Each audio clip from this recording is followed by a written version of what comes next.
Good morning. Districts of Haryana, Haryana के जिलों में आज हम बात करेंगे जींद। आज हम जींद जिले के विषय में डिस्कस करेंगे। जींद जिला हरियाणा के बिल्कुल बीचों बीच यानी कि मध्य में स्थित है, इसीलिए इसको हार्ट ऑफ हरियाणा यानी कि हरियाणा का हृदय भी कहा जाता है। वैसे तो जींद का इतिहास बहुत पुराना माना जाता है। इसका इतिहास महाभारत कालीन माना जाता है। महाभारत की बहुत सारी कथाओं में जींद क्षेत्र का उल्लेख मिलता है और वामन पुराण, पद्म पुराण और नारद पुराण में भी जींद क्षेत्र के विषय में काफी उल्लेख मिलता है। ऐसा माना जाता है, कई कहानियां ऐसे बताती हैं कि महाभारत के युद्ध से पहले पांडवों ने इसी क्षेत्र में माता जयंती देवी मंदिर में अपनी विजय के लिए हवन यज्ञ कराया था तथा विजय के बाद माता जयंती देवी मंदिर का निर्माण कराया और इसके आसपास नगर बसाया, जो कि माता जयंती देवी मंदिर के नाम पर जयंतपुरी, जयंतापुरी हुआ। एक अन्य कहानी के अनुसार यहाँ पर जब पृथ्वी पर देवासुर संग्राम हुआ तो देवताओं के सेनापति जयंत ने इसी स्थान पर माता जयंती देवी मंदिर के स्थान पर ही हवन यज्ञ किया था ताकि वह विजय प्राप्त कर सके। और विजय प्राप्त करने के बाद उन्होंने यहाँ पर मंदिर का निर्माण कराया तथा आसपास नगर का निर्माण कराया और जयंत के नाम पर ही यहाँ इस नगर का नाम जयंतपुरी या जयंतापुरी रखा गया। आधुनिक काल में 1763 यानी कि 1763 में मुगल गवर्नर ने सिख गणपत सिंह को यहाँ का राजा नियुक्त किया और उसके बाद यहाँ पर सिख रियासत स्थापित हुई और यह सिख रियासत भारत की आजादी तक यहाँ पर शासन करती रही। इसके अलावा ऐसा भी माना जाता है कि पुरातन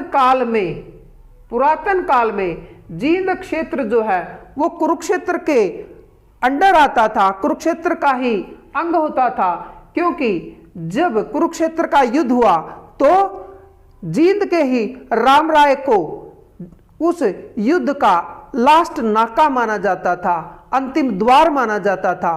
तो इस तरह से यह क्षेत्र पुरातन काल में, महाभारत काल में यह कुरुक्षेत्र के अंडर ही आता था। तो इसकी स्थापना 1 नवंबर 1966 को हरियाणा के स्थापना के साथ ही हुई। जींद का एरिया जो है 2702 स्क्वायर किलोमीटर है। यहाँ का हेडक्वार्टर जींद में ही है। इसमें सब डिवीजन जींद, सफीदों तथा नरवाना है। यहाँ पर तहसील जो है वो जींद, सफीदों, नरवाना और जुलाना है। यहाँ पर पर्यटन स्थल जो हैं, सरकारी पर्यटन स्थल जो हैं वो जींद में बुलबुल तथा नरवाड़ा में हरियल है। जींद में बीड़ बड़ा वन है। बीड़ बड़ा वन है। काफी बुक्स में इसको बीर बारा वन या अन्य कई अलग अलग नामों से लिखा हुआ है।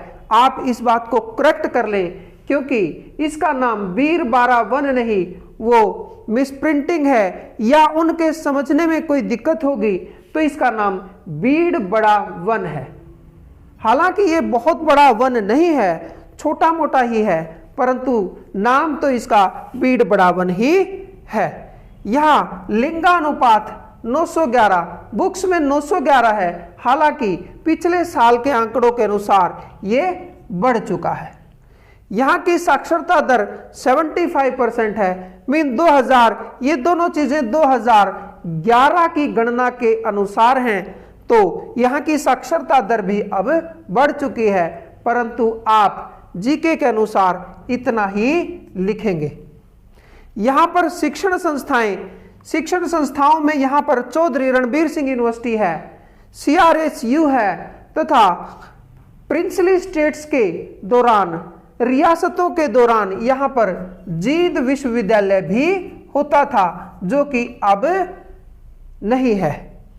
इसके अलावा यहाँ पर एक मेडिकल कॉलेज भी निर्माणाधीन है, अभी शुरू नहीं हुआ है, उसका निर्माण कार्य चल रहा है। यहाँ पर उद्योग धंधे जो हैं, साइकिल, सूती वस्त्र, ट्यूब, मशीनी उपकरण, इस्पात आदि बुक्स में दिए गए हैं। अतः आप इनको याद करें, हालांकि ये इनमें से कुछ भी जींद में नहीं है। साइकिल उद्योग मेरी याद से पहले कभी होता था और बुक्स में वही बार बार कॉपी पेस्ट होता चला जाता है। मेरी याद से, यानी मैं बहुत छोटा था तब से आज तक कभी भी मैंने साइकिल उद्योग यहां नहीं देखा। सूती वस्त्र उद्योग भी एक टेक्सटाइल मिल होता था, वो लगभग 35 से 40 साल पहले ही बंद हो चुका है। और ट्यूब, मशीनी उपकरण और इस्पात उपकरण, ऐसा भी यहाँ कुछ विशेष हमें नजर आता नहीं या है ही नहीं। ऐसे ही लोग कॉपी पेस्ट करते चले जाते हैं और बुक्स में छपता चला जाता है। इसकी वास्तविकता लोग जानते नहीं और ऐसे ही कॉपी पेस्ट का सिस्टम चलता रहता है। हाँ, यहाँ पर चीनी उद्योग और मिल्क प्लांट हैं, शुगर मिल और वीटा मिल्क प्लांट यहाँ पर हैं। यहाँ की फसलें गेहूं, बाजरा, कपास, गन्ना, तिल और चना है। यहाँ धार्मिक स्थल, जींद को धार्मिक स्थलों की नगरी कहा जाता है। यहाँ पर बहुत अधिक संख्या में धार्मिक स्थल पाए जाते हैं और इनमें सबसे ज्यादा धार्मिक स्थलों में सबसे ज्यादा महाभारत कालीन है, यानी कि महाभारत से जुड़ी हुई काफी कथाएं इनके धार्मिक स्थलों में हैं। तो सबसे पहले है पांडु पिंडारा। पांडु पिंडारा एक विश्व प्रसिद्ध तीर्थ स्थल है। यहां पर लोग अपने पितरों का पिंड दान करने आते हैं। ऐसा माना जाता है कि पांडव भी यहां पर अपने पितरों की पिंड दान करने के लिए 12 वर्ष तक यहां रहे, क्योंकि सोमवती अमावस्या को ही पिंड दान फलीभूत माना जाता है। इसलिए 12 वर्षों तक सोमवती अमावस्या नहीं आई और पांडवों ने यहाँ पर इस तीर्थ को श्राप दिया कि कलयुग में सोमवती अमावस्या लगातार आती रहेगी। उसके बाद है राजपुरा भैण। राजपुरा भैण भी यहाँ एक धार्मिक तीर्थ स्थल है। तो राजपुरा भैण यहां से 11 किलोमीटर दूर है। यहां पर गोविंद कुंड है जो कि महाभारत कालीन माना जाता है और ऐसा माना जाता है कि यहां से अगर यहां इस कुंड में अगर कोई स्नान कर ले तो उसके सारे पाप धुल जाते हैं। उसके बाद है खांडा। जींद से करनाल रोड पर लगभग 20 किलोमीटर दूर खांडा गांव है। यहां पर एक मंदिर व तीर्थ है। ऐसा माना जाता है कि भगवान परशुराम की माता रेणुका वहां पानी भरने के लिए अपने गांव जामनी से तीर्थ से जल लेने के लिए जाती थी और एक बार उनकी मटकी जो थी वो चोरी हो गई और ढूंढवाने पर पता लगा कि वो वहां पर रखी हुई है और जो मटकी थी वो स्वर्ण पात्र से मिट्टी के पात्र में बदल गई। तो उसके बाद आज भी यह मटकी या कलश आप कह सकते हैं वहां पर रखा हुआ है। उसके बाद है अश्वनी कुमार यानी कि आसन गांव। जींद से 10 से 15 किलोमीटर के बीच गांव है आसन। आसन गांव में एक तालाब है। ऐसा माना जाता है कि अगर वहां पर मंगलवार को स्नान करा जाए इस तालाब में तो सारे के सारे पाप उसके धुल जाते हैं। और इस आसन का अश्वनी कुमार कुंड का भी उल्लेख वामन पुराण, पद्म पुराण तथा नारद पुराण में मिलता है। बराह गांव है। जींद से लगभग 10 किलोमीटर दूर बराह गांव है। ऐसा माना जाता है कि इसी स्थान पर भगवान वामन ने वराह रूप धारण किया था और देवताओं को राक्षसों से मुक्ति दिलाई थी। उसके बाद है हंसडहर। हंसडहर जींद से 5 या 7 किलोमीटर दूर है। ऐसा माना जाता है कि यहाँ पर भगवान कृष्ण गोपियों से बचकर हंस के रूप में यहाँ छिपे थे, तो उसी समय से आज तक इसको एक तीर्थ के रूप में पूजा जाता है। उसके बाद है पुष्कर। पुष्कर तीर्थ जो है वो पोकरी खेड़ी गांव में है। जींद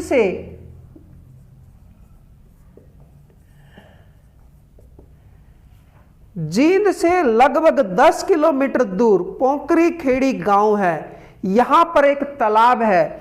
ऐसा माना जाता है कि अगर इस तालाब में स्नान करा जाए तो अगर इस तालाब में स्नान किया जाए तो चर्म रोग ठीक होते हैं। ये पुष्कर तीर्थ भी भगवान परशुराम ने ही बनवाया था। यक्षिणी तीर्थ, दक्षिणी खेड़ा गांव में यक्षिणी तीर्थ है। ऐसा माना जाता है कि यहाँ पर एक तालाब है और इस तालाब में भी नहाने से लाभ होता है। मुंजावता यानी कि निर्जन गांव, निर्जन गांव को भगवान महादेव यानी शिव का स्थान माना जाता है।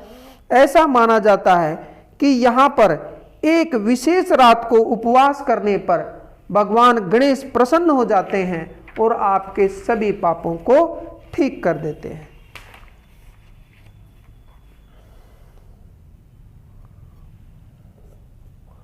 उसके बाद है दरियावाला गांव।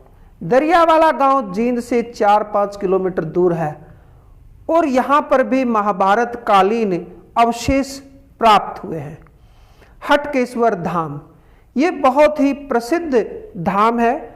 ऐसा माना जाता है कि यही क्षेत्र है जहां पर पांडवों ने अश्वत्थामा की मणि को माथे से निकालकर उसको वहीं पर घायल अवस्था में छोड़ दिया था। दूसरी स्टोरी इसके बारे में है कि यह हटकेश्वर जो धाम है, हटकेश्वर हाट गांव में है। ये हाट गांव का नाम है। तो कहते हैं कि यहाँ पर महर्षि दधीची जो है वो तपस्या करते थे। ये तपोभूमि महर्षि दधीची की तपोभूमि माना जाता है। महर्षि दधीची आपने सुना ही होगा। महर्षि दधीची वो है जब देवासुर संग्राम में इंद्र को वज्र की आवश्यकता थी तो दधीची ने अपने हड्डियों से वज्र का निर्माण किया और इंद्र को दिया और उस वज्र को चलाकर इंद्र ने देवासुर संग्राम को जीता। उसके बाद है ये सफीदों क्षेत्र में आता है। जींद की सफीदों तहसील में आता है नाग क्षेत्र। ये भी सफीदों में ही आता है। नाग क्षेत्र, सर्प दमन, नाग क्षेत्र, सफीदों ये कोरिलेटेड है आपस में। नाग क्षेत्र वह जगह है जहां पर ऐसा माना जाता है कि एक बार महाराजा परीक्षित उदास थे और वो अपनी उदासी को ठीक करने के लिए जंगल में कहीं सैर करने या शिकार करने गए तो वह महर्षि सभीक ऋषि के आश्रम के पास पहुंचे और महर्षि सभीक वहां पर पूजा में समाधि में लीन थे और उन्होंने राजा परीक्षित की सेवा आवभगत नहीं किया और महाराजा परीक्षित जो था क्रुद्ध हो गए और उन्होंने देखा कि साथ में कोई सांप मरा पड़ा हुआ है और उन्होंने उस सांप को उठाकर महर्षि सभीक के गले में डाल दिया। महर्षि सभीक के गले में सांप पड़ा हुआ देख जब उनके पुत्र वहां आए तो वो बड़े क्रुद्ध हुए और उन्होंने महाराज परीक्षित को श्राप दिया कि 1 सप्ताह के अंदर अंदर जिसने भी ऐसा काम किया है वह उसकी सांपों के काटने से ही मृत्यु हो जाएगी। तो ऐसा ही हुआ।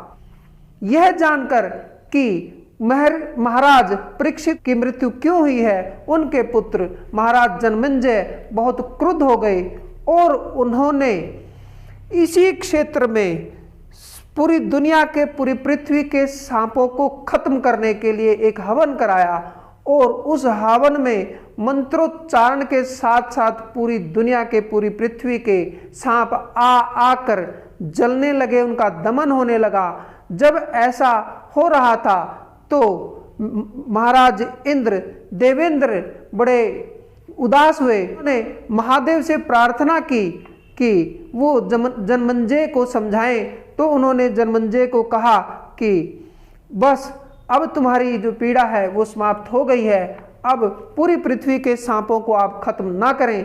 तो उस वक्त केवल एक ही तक्षक नाग बचा था और उसी तक्षक नाग से आगे ये फिर सारी दुनिया के सांपों की आगे की वैरायटी आई। तो नाग क्षेत्र की यह कहानी बताई जाती है।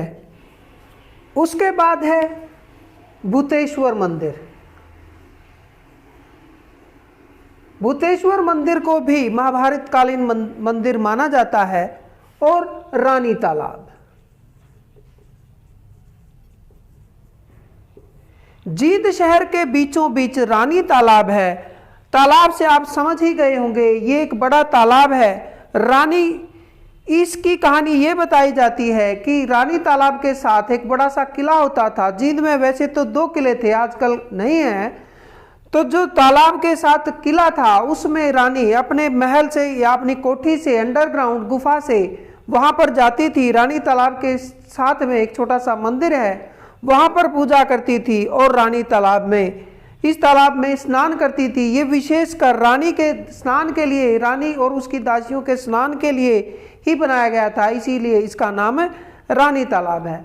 रानी तालाब भी जींद के दर्शनीय स्थलों में से एक है। इस पर सरकार ने काफी ध्यान दिया है और रानी तालाब को टूरिस्ट एरिया स्थापित करने के लिए सरकार यहाँ करोड़ों रुपए खर्च कर रही है और इसके रेनोवेशन के लिए बहुत पैसा खर्च किया जा रहा है। हालांकि इससे सरकार को कमाई कुछ नहीं होती, केवल कुछ गर्मियों के महीनों में यहाँ बोटिंग से कुछ पैसा इनकम होती है, अन्यथा यहाँ से इनकम तो नहीं होती। लेकिन एक टूरिस्ट एरिया के रूप में ये स्थापित करने के लिए सरकार बहुत प्रयासरत है। तो फ्रेंड्स, आज हमने जींद के विषय में जानकारी प्राप्त की। जींद बिल्कुल हरियाणा के बीचों बीच मध्य स्थित है। इसको हार्ट ऑफ हरियाणा भी कहा जाता है, हरियाणा का हृदय भी कहा जाता है और जींद को रैलियों की भूमि भी कहा जाता है, क्योंकि यहाँ पर बहुत अधिक संख्या में रैलियां होती हैं। इसको राजनीतिक उठापटक की भूमि भी कहा जाता है, क्योंकि जींद की धरती से बहुत बार राजनीतिक उठापटक हुई है। इसीलिए हालांकि लोग जींद की भूमि को राजनीतिक लाभ के लिए यूज करते हैं और बाद में भूल जाते हैं, ऐसा बहुत बार हो चुका है, ऐसा अक्सर ही हुआ है।